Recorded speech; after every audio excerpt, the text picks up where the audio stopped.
낯을 건비하시고 주 너를 지키리 구하는 것을 주시며 주 너를 지키리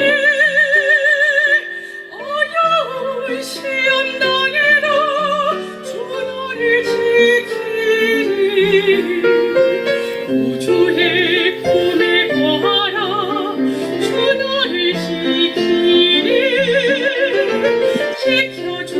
지켜주시리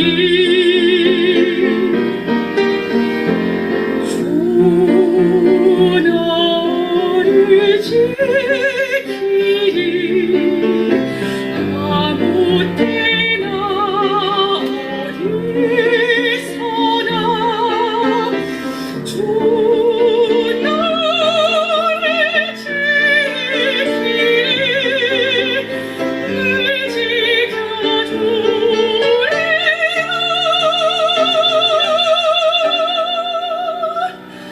늘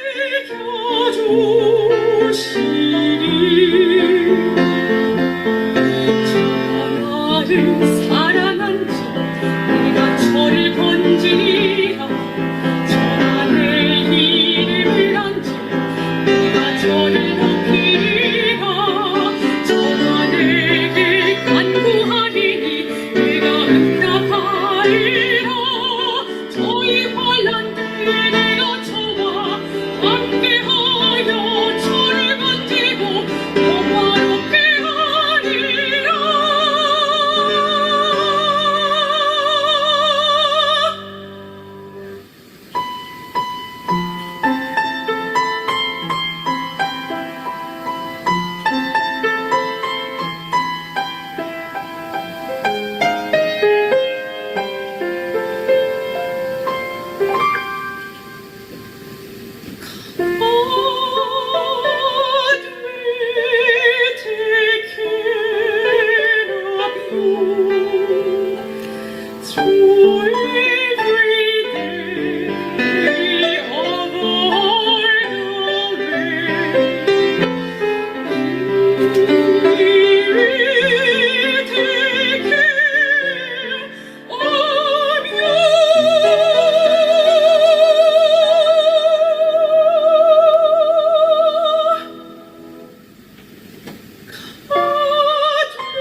네, 오늘 주시는 말씀입니다. 갈라디아서 6장 14절에서 15절까지의 말씀입니다.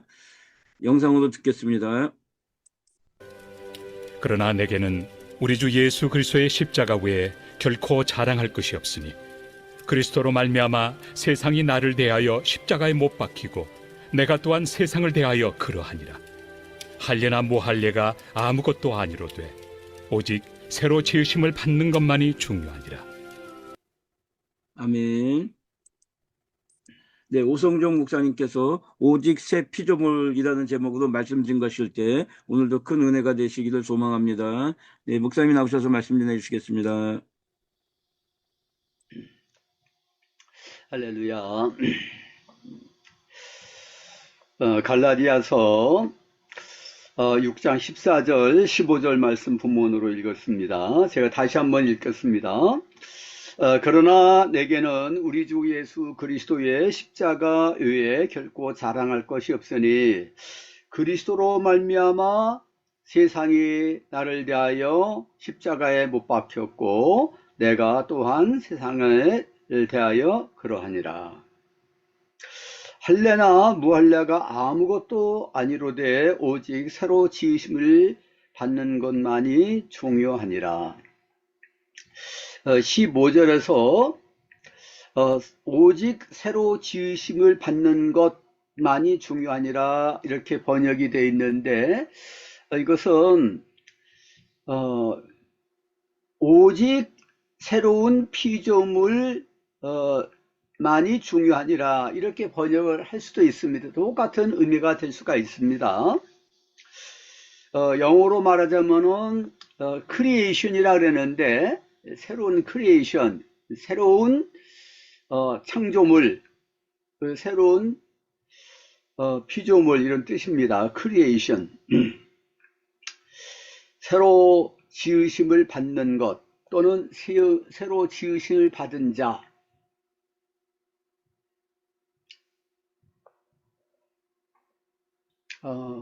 기독교가 무엇이냐 그랬을 때 여러 가지로 대답을 할 수 있습니다. 하나님의 아들이 우리의 죄를 위해서 대신 죽으시고 부활하셨는데 그 예수님을 믿어서 내가 죄사함을 받는 것이다. 구원을 받는 것이다. 이렇게 대답할 수 있습니다. 그래서 아주 좋은 복음주의적인 대답이라고 볼 수 있어요.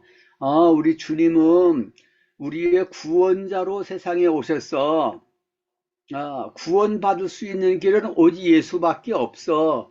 이 대답은 아주 좋은 대답이라고 할 수 있습니다. 그러나 정확한 대답이라고 보기는 좀 어려울 수 있어요. 왜냐하면은 내가 구원받았다 그러면은 내가 죄사함 받고 구원받아서 천당 가게 됐으니까 이제 끝이야. 이런 식으로 생각하기가 아주 쉬운 것입니다. 그러니까 나는 구원을 이미 받아놨으니까 어떻게 살지? 그냥 축복받아야지, 행복을 누려야지, 평안을 누려야지, 하나님 잘해 줄 거야. 그러다가 어려운 일을 당했으면 하나님 왜 이렇게 어려움을 주셨을까? 이런 식으로 생각을 해요. 세상에 고난도 있고 어려움도 있고 억울한 일 당하는 때도 있고 그랬을 때 낙심할 수도 있고 원망할 수도 있습니다. 그런데 그것이 아니고 뭐냐 그러면은 어려운 일을 당했거나 고난을 당했거나 무슨 일을 당했거나 어떤 사람하고 무슨 관계 있거나 다 어떻게 생각하느냐 그러면은 이것은 내가 주님을 믿고 따르는 사람이기 때문에 나한테 주님께서 나는 주 안에 있기 때문에 주님께서 다 허락해 주신 거야. 나의 유익을 위해서 합력해서 손을 이룰 거야. 내가 주님을 닮아 사는 데 있어서 이것이 도움이 되는 거고 연단이 되는 거고 이게 필요한 거야. 모든 거 다 거기다가 의미를 붙일 수 있어요. 긍정적인 의미, 적극적인 의미, 아주 창조적인 의미를 붙일 수가 있어요. 하루하루가 새로워지는 겁니다. 이제 살아도 주를 위해서 살고 죽어도 주를 위해서 죽는다는 거예요. 죽는 것보다도 더 중요한 문제가 어디 있습니까? 그런데 죽는 것도 주님을 위해서 죽는다는 것입니다. 나는 이제 완전히 새로워졌어요. 뭐가 새로워졌느냐 그러면 가치관이 새로워졌어요. 세계관이 새로워졌어요. 내가 무엇을 위해서 살아야 되는지, 내가 무슨 일을 만났을 때에 어떻게 판단하고 어떻게 행동해야 되는지 다 새로워졌어요. 전에는 내 성질을 못 참아. 나는 너무 힘들어. 나한테는 왜 이런 일이 있을까? 내 중심으로 생각을 해요. 내 가치관을 따라서, 내 고정관념을 따라서, 내가 배운 상식을 따라서, 나의 어떤 이념을 따라서 이렇게 생각을 하기가 쉬운 거예요. 어떤 사람들은 보면은 아주 신앙이 좋은 사람인데 좀 좌파 이념을 가지고 있는 사람들이 있어요. 이 좌파 사상, 약간 사회주의 사상을 가지고 있는 사람들이 있는데 그거 좋을 수 있어요. 모든 사람들이 평등하게 잘 살자. 그런데 가만히 보게 되면은 굉장히 이렇게 치우쳐 있는 걸 볼 수 있어요. 왜 그러냐 그러면 그 이념이 그 사람 완전히 사로잡았기 때문에 그 사회주의 그런 이념의 안경을 가지고서 모든 것을 판단하기 때문에 그런 길로 이렇게 치우치는 거예요. 그래서 어떤 이제 우리 이 말을 하게 되면은 조금 좀 오해를 있을 수도 있고 그렇습니다만은 우리나라의 어떤 지역에 보게 되면은 그 지역 사람들은 전부 어느 정당에다 다 투표를 하는 거예요. 안 믿는 사람들은 말 것도 없고 믿는 사람들도 다 투표를 하는 거예요. 그쪽에다가. 왜 그러냐 그러면 이렇게 편향적으로 이렇게 치우쳐 있는 거예요. 그래서 어떤 사람이 이렇게 자기 수십 년 동안 같이 친하게 지내는 사람인데 그런 걸 보고서 물어봤다는 거예요. 그러면 그때 이제 그 김정은이가 그 지역에 출마를 했을 때 그 사람을 위해서 그 정당에 공천을 받아서 출마를 했으면 그 사람을 위해서 투표하겠느냐 그러니까 그렇게 하겠다 그러더라고요. 이것은 아주 좀 극단적인 예가 될 수가 있겠지만은 나는 어느 지역에 속해 있으니까 나는 똘똘 뭉쳐가지고 어떻게 할 거야. 이와 같은 뭐 어느 정당이든지 말할 수가 없습니다. 말 것도 없습니다. 이렇게 치우쳐 있는 경우가 있을 수가 있어요. 자기 가치관, 세계관, 어떤 사상이나 이념이나 그 모든 것들이 다 이렇게 치우쳐 있어요. 어떤 그룹에 속하여 있다. 어떤 파벌에 속하여 있다. 그러면 거기 치우치는 거예요. 나는 바울파다. 나는 아볼로파다.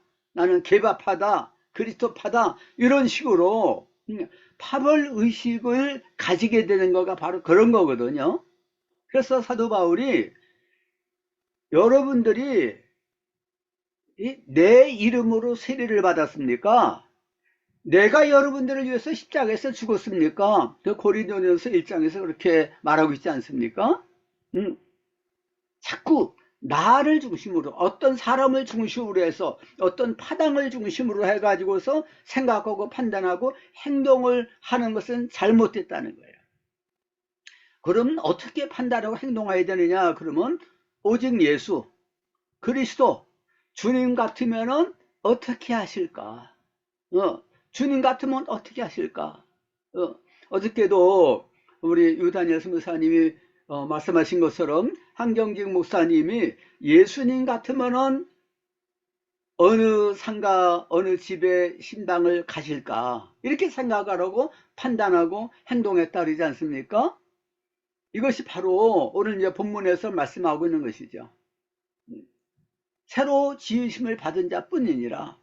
이 갈라디아 교회 안에 유대주의자들이 들어왔어요. 유대주의자들은 예수님을 믿는 사람들이에요. 여러분들 예수를 잘 믿습니다. 근데 왜 할례를 안 받습니까? 왜 안식일을 안 지킵니까? 할례 받는 거, 안식일 지키는 거 이거 작은 일일 수 있어요. 그런데 왜 할례를 받으려고 그러고 안식일을 지키려고 그러느냐? 그 사람들이 유대인들이 아니고 이방인들인데, 그런데 12절에 보게 되면 그렇게 말씀하고 있어요. 할례를 받는 사람들은 육체의 모양을 내려한 자들이다 그랬습니다. 할례를 받게 하면 그들이 그리스도의 십자가로 말미암아 박해를 면하려 할 뿐이라 그랬어요. 박해를 받지 않기 위해서 할례를 받는 거예요. 내가 주님을 위해서 할례를 받느냐, 이게 중요한 거예요. 안식을 지키는 것도 마찬가지입니다. 요새는 이제 주일이 안식일이다 이렇게 생각하는 사람들은 많지 않은 것 같아요. 근데 몇십 년 전만 하더라도 주일은 안식일이야. 십계명에 있잖아. 그러니까 주일에는 일하면 안 돼. 노동을 하면 안 되잖아. 공부하는 것도 노동하는 거야. 운동하는 것도 안 돼. 해가지고서 안식일에 뭐 사 먹으면 안 된다. 이걸 철저히 지키는 사람들이 많이 있었어요. 저도 좀 개인적으로 그런 마음을 가진 적이 있었는데 그 분위기가 많이 그랬었습니다. 그래서 굉장히 이렇게 경직되어 있는 안식일에 공부를 하면 안 된다는 거예요. 그래서 이제 고신파에서 그걸 많이 이제 강조를 했는데, 그 고신파의 어떤 장로님, 아주 유명한 장로님이에요. 그 사람 얘기하면 다 이제 알 수가 있는데, 그 아들이 고등학교 다닐 때 늘 시험을 치르는데 언제 시험을 치르느냐? 그럼 학교 선생님들이 토요일 날, 일요일 날은 많이 이제 놀려고 그러니까 학생들이 월요일 날 시험을 치르는 거예요. 그러면 토요일 날, 일요일 날 학교를 안 가지만은, 월요일 날 시험을 치르기 때문에, 공부를 안 할 수가 없는 거예요. 집중해 가지고서 공부를 해 가지고서 좋은 성적을 받으려고. 그런데 그 장로님이 아들한테 그랬다는 거예요. 너 안식일을 잘 지켜야지. 예, 그렇습니다. 그런데 안식일에, 주일에 공부를 하면 안 되잖아. 예, 그렇죠. 그러면 어떻게 하겠느냐? 그러면 네가 주일날 교회 갔다가 와가지고서 자라 그랬어요. 잠을 자는 것은 일을 안 하는 거잖아요. 갔다 와가지고서 밤 12시까지 열심히 자요. 그런 다음에 12시 땡 종을 치게 되면 그때 일어나가지고서 열심히 공부하라. 그렇게 할게요. 해가지고서 푹 잠을 잤으니까 밤 12시 지나가지고서 열심히 공부해가지고서 탁 월요일에 가서 시험을 치르니까 성적이 좋은 거예요. 그러니까 안식일도 철저하게 지키고 아주 공부해서 좋은 성적도 얻고, 그래서 서울대학교에 합격이 됐어요. 그것이 아주 간증거리가 됐습니다. 그래서 그분이 종종 이제 그런 간증을 하기도 하고 그랬는데, 그래서 그 본인도 간증을 하고 해서 지금 어느 대학교 이제 교수를 하고 있는데, 아들이요. 그런데 가만히 보면은 조금 좀 율법적인 사고를 가지고 있다.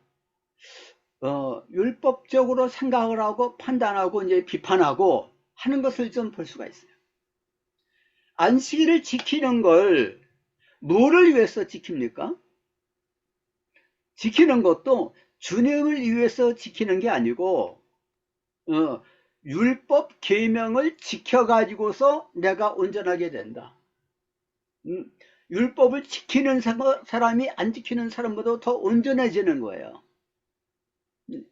그래서 율법을 지키기 위해서 율법을 지키는 거예요. 율법이 그렇게 돼 있잖아.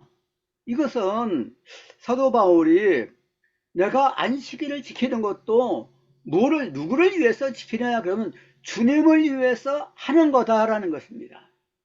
그런 식으로 생각을 해야 된다는 거예요. 바로 이 안식일 지키는 문제가 이 갈라디아 여러 교회들에게 문제가 됐습니다. 그래서 4장 10절 11절 말씀이 이렇게 되어 있어요. 너희가 날과 달과 절기와 해를 삼가 지키니 그랬어요. 이게 뭐냐 하면은 율법에 오게 되면 안식일을 지키라 그랬어요. 그날은 거룩한 날이라. 또 달을 지킨다는 것은 월삭을 지키는 걸 말하는 거예요. 월삭을 지키고 또 절기를 지켜요. 절기가 여러 절기가 있지 않습니까? 해라는 것은 또 안식년을 말하는 거예요. 이걸 지키는 거하고 뭐 나쁜 것은 아니야. 율법에 있다. 그런데 무엇을 위해서 지키느냐는 거예요. 율법에 있으니까 지킨다가 아니라 주님을 위해서, 교회를 위해서, 복음 전하는 것을 위해서 지킨다 그러면 그건 잘하는 거죠. 근데 율법에 있으니까 문자적으로 지키려고 애를 쓰는 거예요. 그러니까 유대인들이 그렇지 않습니까? 유대인들은 안식일을 지키기 위해서 안식일이 금요일날 해가 지고 난 다음에 안식일이 되는 거거든요. 토요일날 해가 질 때까지 안식일이에요. 그런데 금요일날 해가 졌는데 아이고 보니까 스위치를 올려야 되겠는데, 캄캄한 밤이 되니까 스위치를 올려야 되겠는데 스위치를 못 올렸어요. 그러니까 옆집에 유대인 아닌 제가 살고 있는 김희한 박사님이라고, 그분이 지금 돌아가셨는데 미국에서 유학을 하고 있을 때 그 옆집에 그 정통 유대인 신자가 있으면 똑똑 문을 두들기면서 스위치를 올려달라는 거예요. 그래서 가서 스위치를 올렸다는 거예요. 자꾸 스위치를 올려달라고 했더니 저 사람이 완전 율법주의자구나 해가지고서 자기가 스위치 올리면 되지. 그래서 문을 똑똑 두들기면서 그 안식일이 됐으니까 스위치를 올려달라고 했는데 안 갔어요. 그랬더니 막 문을 두들기면서 스위치를 올려달라고 그러세요. 아니, 문을 두들기는 거하고 스위치 올리는 거하고 무슨 차이가 있습니까?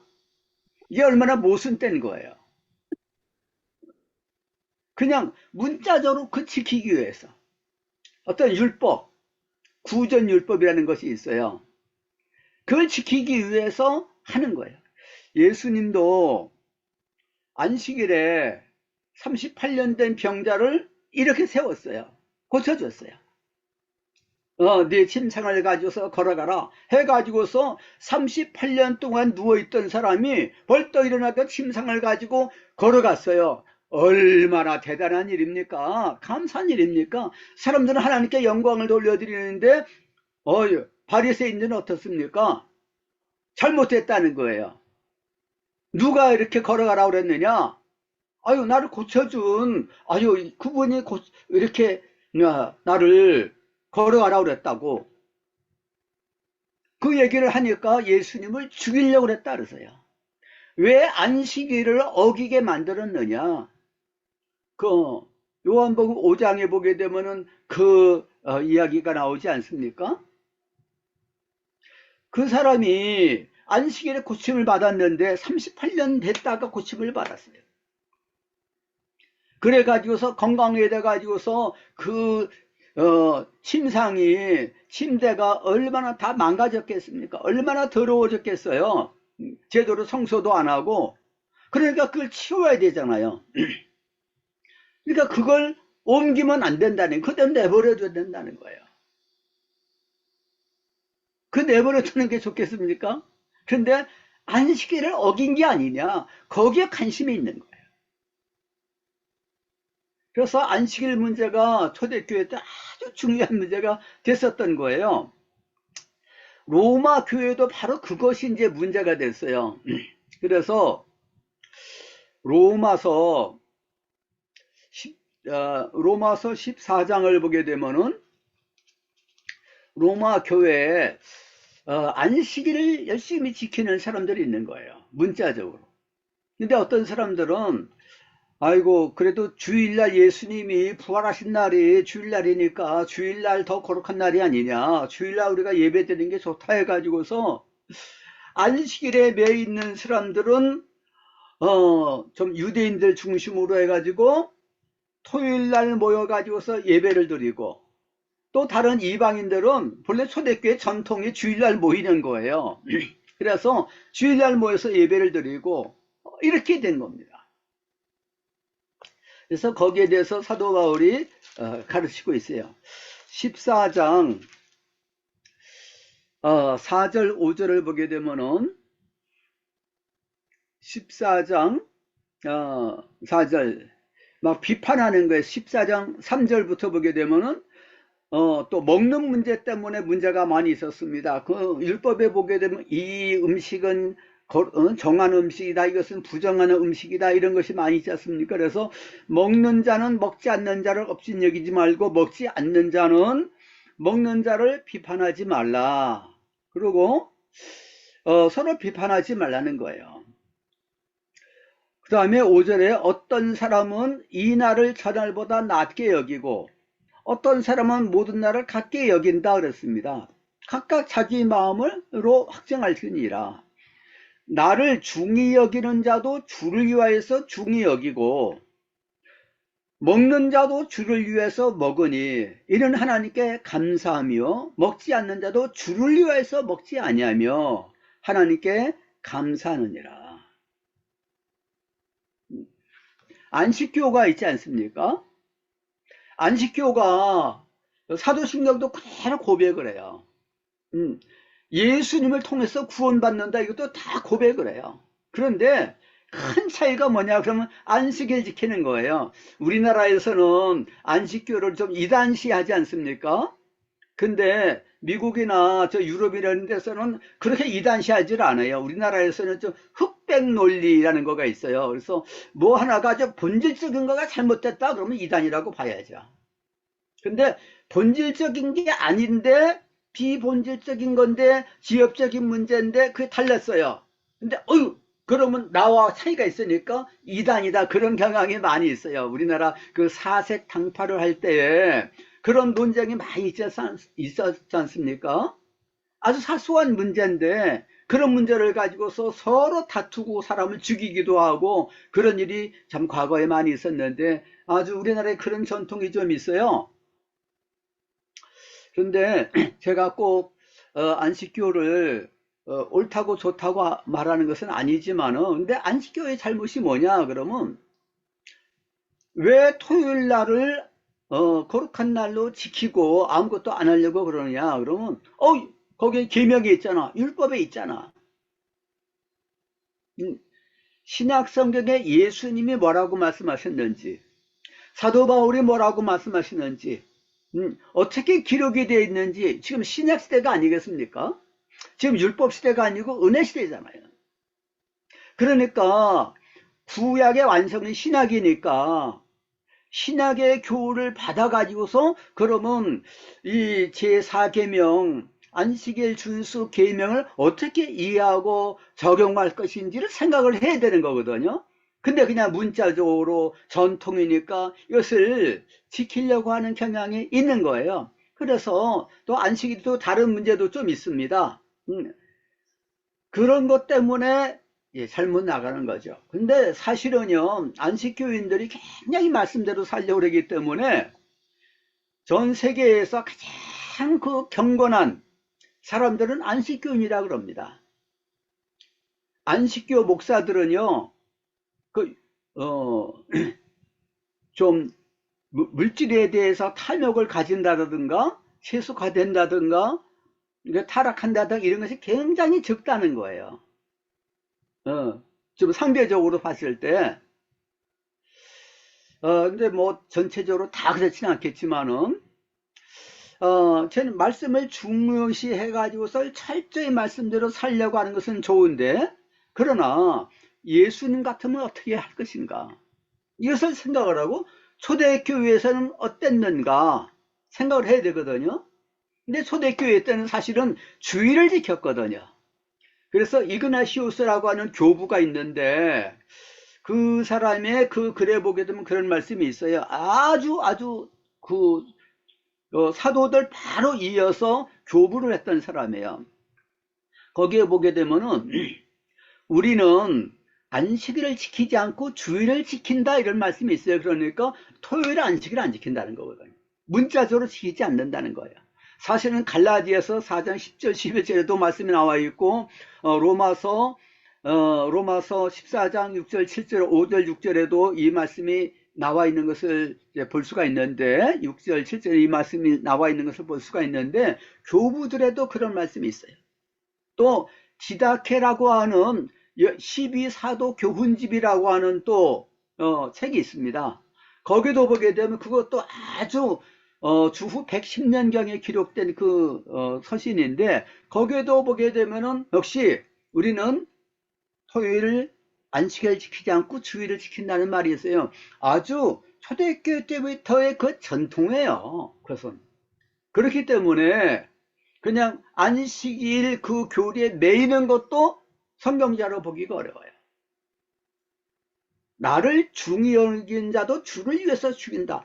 만일 안식교회에서 말씀을 지키는 건 좋은데 주님을 위해서 토요일날 안식을 지켜야 돼. 그렇다면 좋다는 거예요. 사도 바울 말씀에도 주님을 위해서. 그런데 율법에 나와 있으니까 지키려고 하는 것은 그것은 하나님의 뜻이 아니라는 거예요.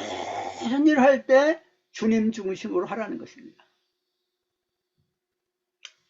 오늘 본문 말씀하고 짝이 되는 말씀이 고린도 후서 5장에 나와 있습니다. 고린도 후서 5장 14절에서 17절까지의 말씀을 보게 되면은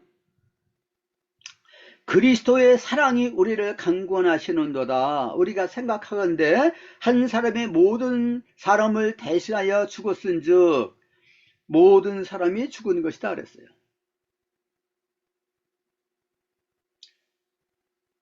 그가 모든 사람을 대신하여 죽으심은 왜 예수님이 우리를 위해서 만민의 죄를 위해서 죽으셨느냐 그럼 모든 사람들의 죄를 용서하시기 위해서 그래서 주의 삶을 받아서 의인이 돼서 지옥에 가지 않고 천당에 가도록 이거 틀린 것은 아니에요. 아주 맞는 말이에요. 그러나 아주 본질적인 거, 근본적인 거, 궁극적인 거, 절대적인 의미가 뭐냐?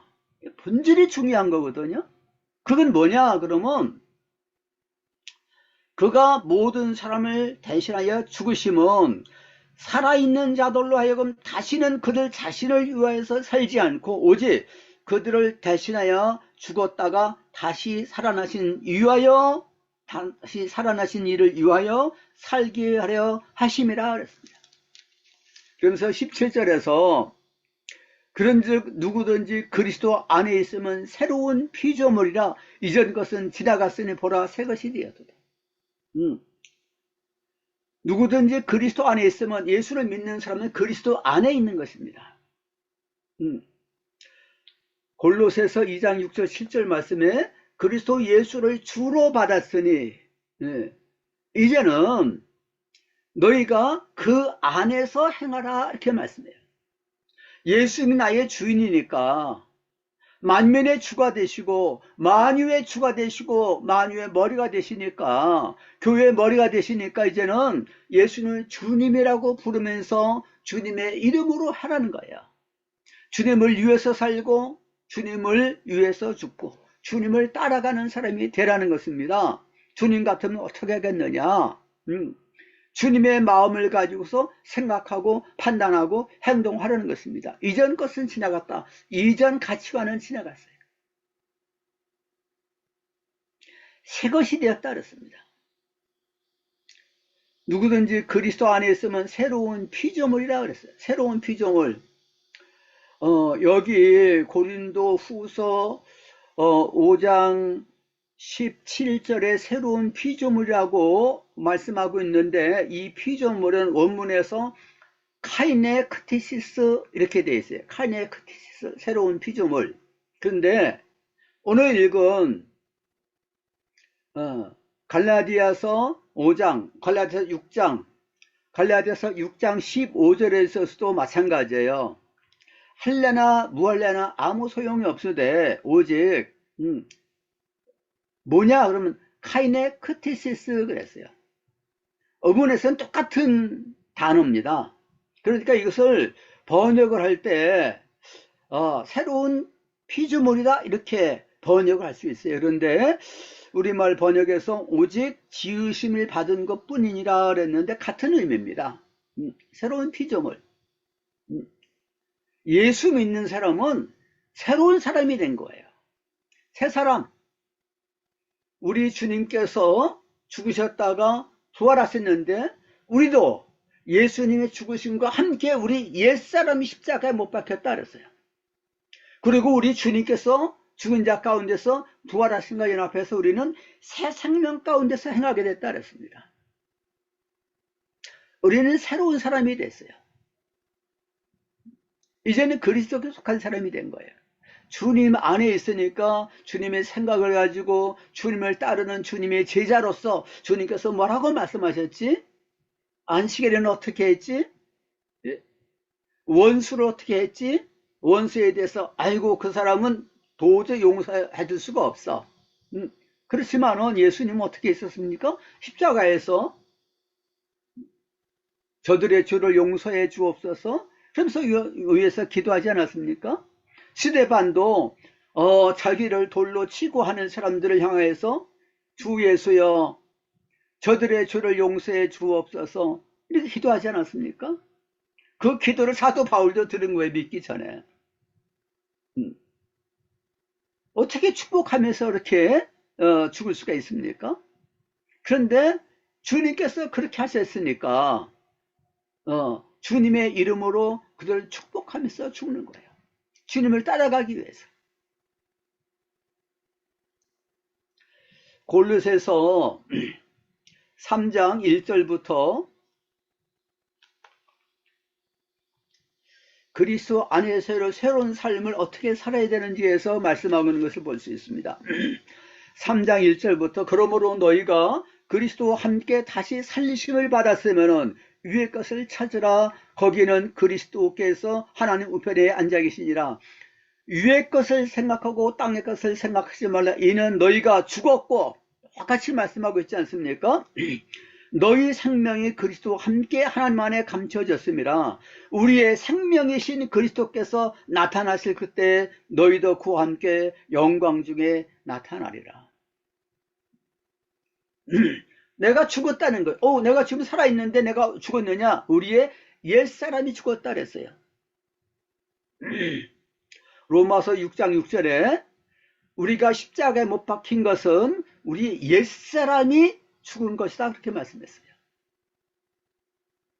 그래서 이제는 어떻게 살 것이냐? 우리는 죄에 대해서, 세상의 모든 악습에 대해서, 이 세상에 대해서, 내 자신에 대해서도 죽었다 생각을 하고, 내 자신을 영어로는 old self라고 번역을 많이 합니다. 얘 자아라고요.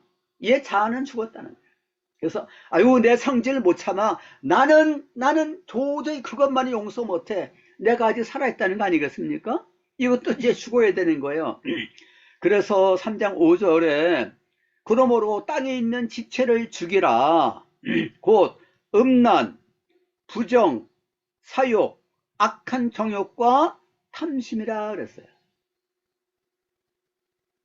그것은 다 육적인 겁니다. 예수님 같으면 어떻게 하겠느냐? 믿는 사람은 세상에 대해서 죽은 자이기 때문에 세상 욕심, 육신의 욕심, 정욕 이런 것을 따라가지 않는 것입니다. 그런데 이것이 참 쉬운 것은 아니죠. 음란, 부정, 사욕, 악한 정욕, 탐심, 이게 쉬운 게 아니에요. 탐심은 우상숭배라고 했습니다. 아주 예수 믿는, 아주 오랫동안 믿었는데, 장로 되고, 권사 되고, 또 목사 되고, 이런 사람들 가운데도 보면 세상 욕심을 그대로 가지고 있는 사람들이 있어요. 이 자아가 살아있다는 거죠. 이것들로 말미암아 하나님의 진노가 임한다 그랬어요. 예수 믿는 사람들에게 하나님의 진노가 없다 그러고 하나님의 정죄가 없다 그러지 않았습니까? 심판이 없다 그랬는데 진노가 있다는 거예요. 이게 얼마나 무서운 말씀입니까?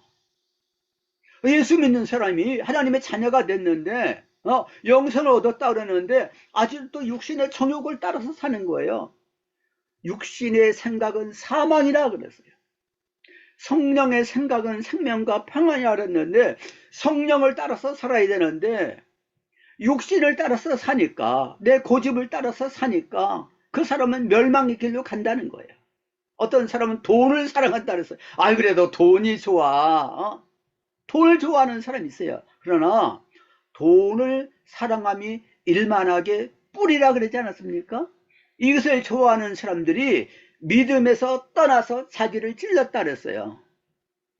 자기를 찔르는 게 뭡니까? 자살하는 게 아닙니까? 크리스찬이 자살해서 되겠습니까?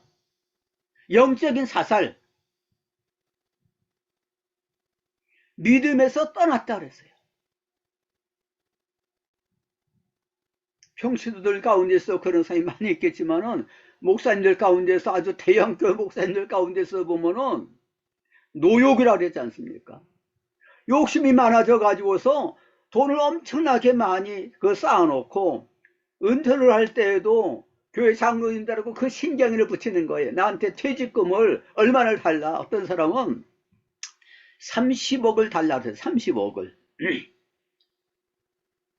30억. 교회 빚도 있고 그랬는데 예배당을 새로 져가지고 근데 은퇴하는데 30억을 달라 그랬어요. 그분이 교회에서 매년마다 받는 그 봉급이 여가 잡혀가 1억씩 됐다고 그래요. 근데 30억을 달라는 거예요. 그래서 타협을 봐가지고서 20억을 줬다는 거예요. 똑같은 얘기가 또 다른 교회에 있어요. 그 교회는 아주 유명한, 그 교회도 정말 그 교회 목사님들이 대대로 아주 존경을 받은 교회고, 그 담임했던 목사님도 정말로 존경받던 분인데 나중에 은퇴하면서 30억을 요구하더래요. 그래서 20억과 타협을 해봐가지고서 20억으로 끝났다는 거예요. 이게 쉬운 게 아니에요. 그렇게 훌륭한 목사님, 그렇게 교회를 크게 부흥시키고 은혜스럽게 설교했던 분들이 나중에는, 아니, 연세가 많아가지고서 자녀들도 이제 다 성장해가지고서 도와줄 필요도 없는데 왜 그걸 필요로 할까? 왜 그렇게 욕심을 부릴까? 탐욕이죠. 탐욕은 우상숭배라고 했습니다. 이런 사람은 에베소서 5장 5절에 보니까 탐욕, 우상숭배 여기에 빠져있는 사람은 하나님의 나라, 그리스도의 나라를 유업으로 받지 못한다 그랬어요. 이거 놀라운, 너무나도 무서운 말씀이 아니겠습니까? 정말 하나님의 진노의 심판이 있다는 말씀 아니겠습니까? 생명책에 기록이 됐다고, 기록이 됐는데 그 기록이 지워진다는 얘기가 아니겠습니까?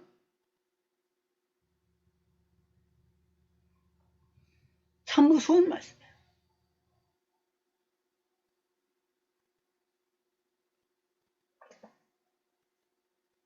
아유, 그래도 하나님께서 한번 택하신 백성은 버리시지 않아. 그런 말씀도 있죠. 그런데 또 이렇게 버림을 받게 될 것이라는 말씀이 있지 않습니까? 고린도 후서 13장 5절 말씀에 너희가 믿음 안에 있는지 스스로를 한번 점검하라 그랬어요. 너희 안에 그리스도께서 계시지 않으면 너희는 버림받았다 그랬어요. 믿는다 그러면서 믿음의 그 증거가 뭐냐 그러면 예수님이 내 마음속에 계셔야 되는, 예수님 나의 주인이 되시고 나의 생명이 되시고 나의 전부가 되어야 되는데 예수님보다 더 좋아하는 거가 이게 탐욕이고 우상숭배가 아니겠습니까? 주님을 버렸어요. 이런 버림받은 사람이야 그랬어요. 비참한 말로라고 할 수가 있겠습니다. 미국에 요새 뭐 은사 사역자들이 많지는 않지만 옛날에 한동안 은사 운동이 굉장히 일어났을 때가 있었는데 은사 사역자들이 돈을 많이 벌었어요. 사람들이 막 헌금하고 막 바치고 미국 사람들은 이렇게 기부를 잘합니다.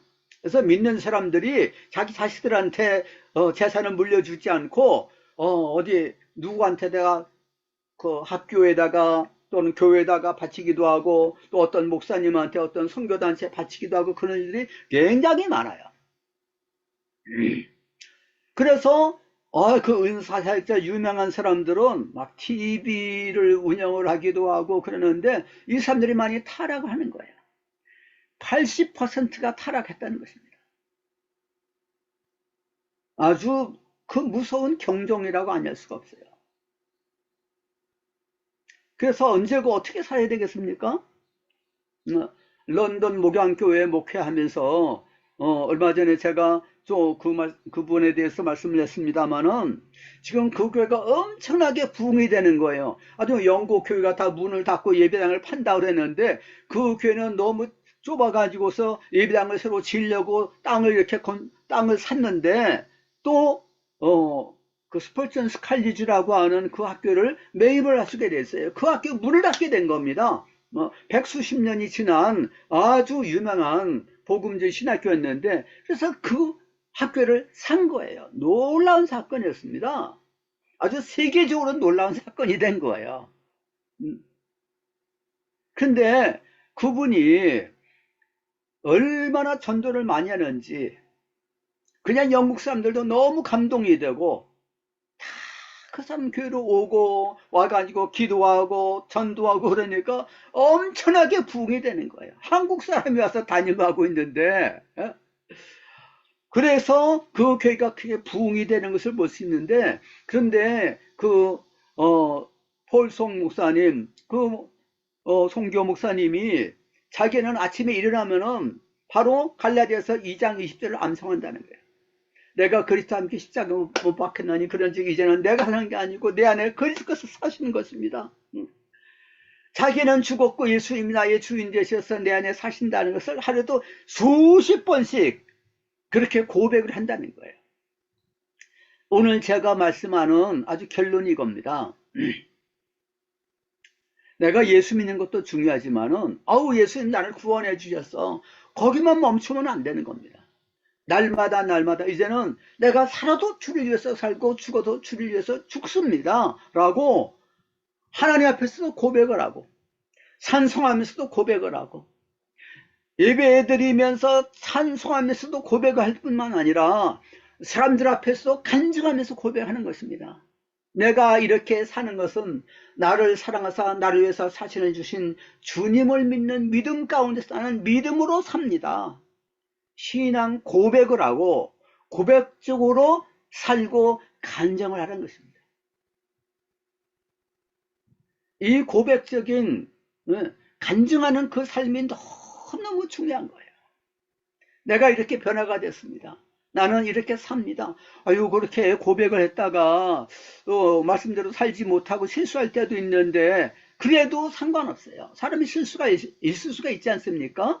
근데 시편을 보게 되면 다윗의 시가 엄청나게 많지 않습니까? 그것이 보게 되면 나를 이렇게 해주세요, 이렇게 해주세요라고 하는 간구 기도하는 그런 시편도 많이 있지만 무슨 시편이 많이 있습니까?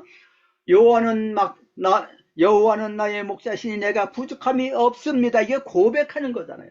나의 힘이 되신 여호와여 내가 주를 사랑하나이다. 주밖에 나의 복이 없습니다. 고백적인 기도, 고백적인 찬송이 아주 하나님을 기쁘시게 되는 것입니다. 사람들한테 감동을 주는 겁니다. 간증할 때 사람들이 감동을 받는 거거든요. 우리의 삶이 그리스도의 증인이 되는 그런 삶이 되기를 바랍니다. 너희는 성령으로 말미암아 쓴 그리스도의 편지라 그랬지 않습니까? 우리는 하나의 작은 예수가 되어야 되는 것입니다. 그리스도의 간증자로 사는 모두가 되기를 주님의 이름으로 축원합니다. 기도하겠습니다.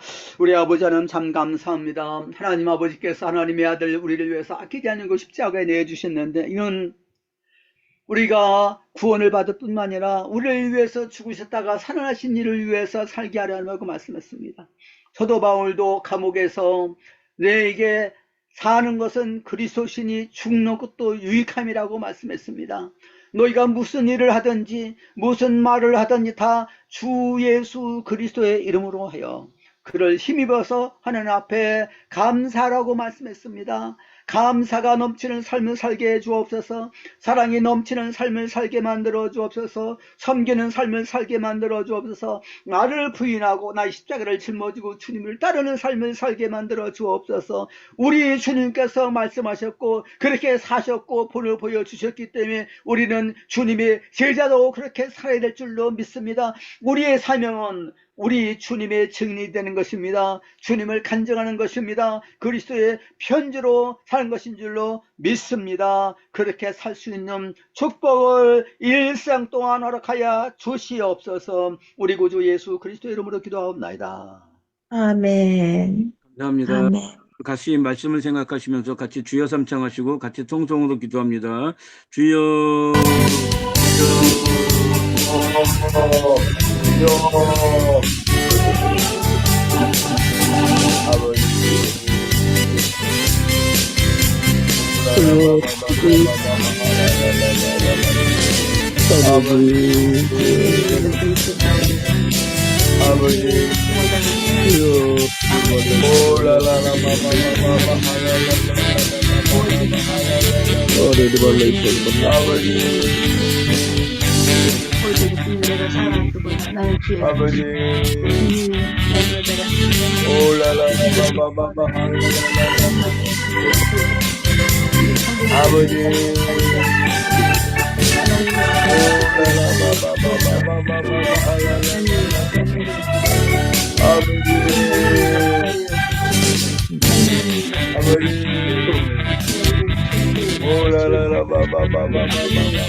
아버지,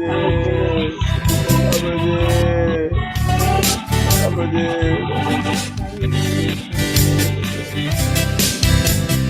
올라라라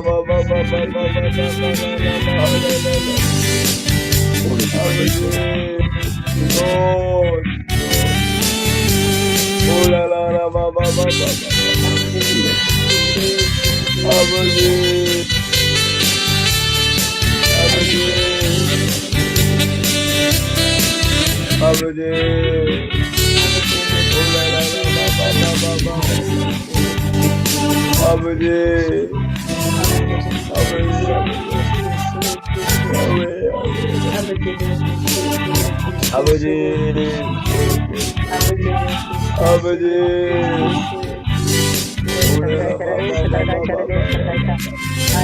올라라라 아버지, 아버지,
아버지,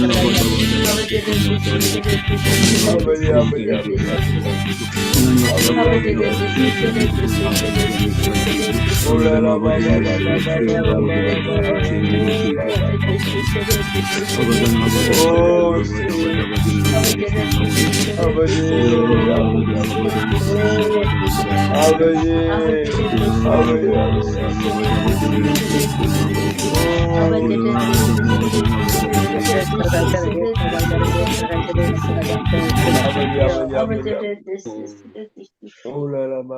우리 아버지 하나님 감사합니다. 하나님께서 하나님의 예수를 십자가에 내어 주셔서 우리가 구원받고 이제는 내가 살아도 주님을 위해서 살고 주님을 위해서 죽을 수 있도록 참 진리의 길을 가르쳐 주셔서 감사합니다. 하나님 무엇을 위해서 살고 무엇을 위해서 죽어야 될지 무엇을 가르쳐 주신 것을 감사합니다. 이것이 진리가 되는 줄 믿습니다. 진리를 알게 되면 참 자유를 얻는다고 말씀했습니다. 주님 안에서 참 자유를 얻게 만들어 주옵시기를 원합니다. 내가 주 예수님 계시고 우리 주님께서 높임을 받으시옵시기를 원합니다. 주님께서 나타나시옵시기를 원합니다. 그리스도의 향기만을 드러내면서 살 수 있는 우리 모두가 되게 만들어 주옵시기를 원합니다.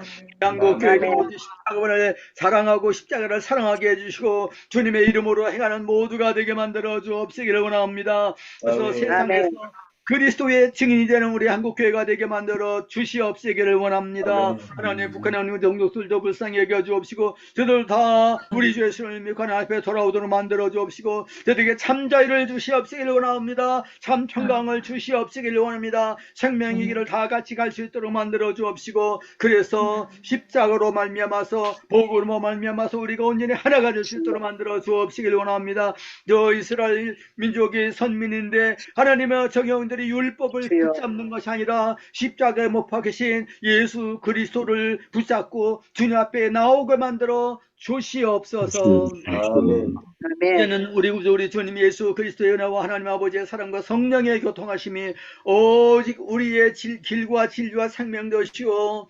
우리의 소망이 되신 우리 주 예수 그리스도만을 믿고 바라보면서 주님만을 사랑하며 따라 섬기며 살기를 소원한 여기모 있는 모든 주님의 사랑하시는 자녀들을 머리 위에 이제부터 항상 함께 있을지어다. 아멘. 아멘. 네, 감사합니다.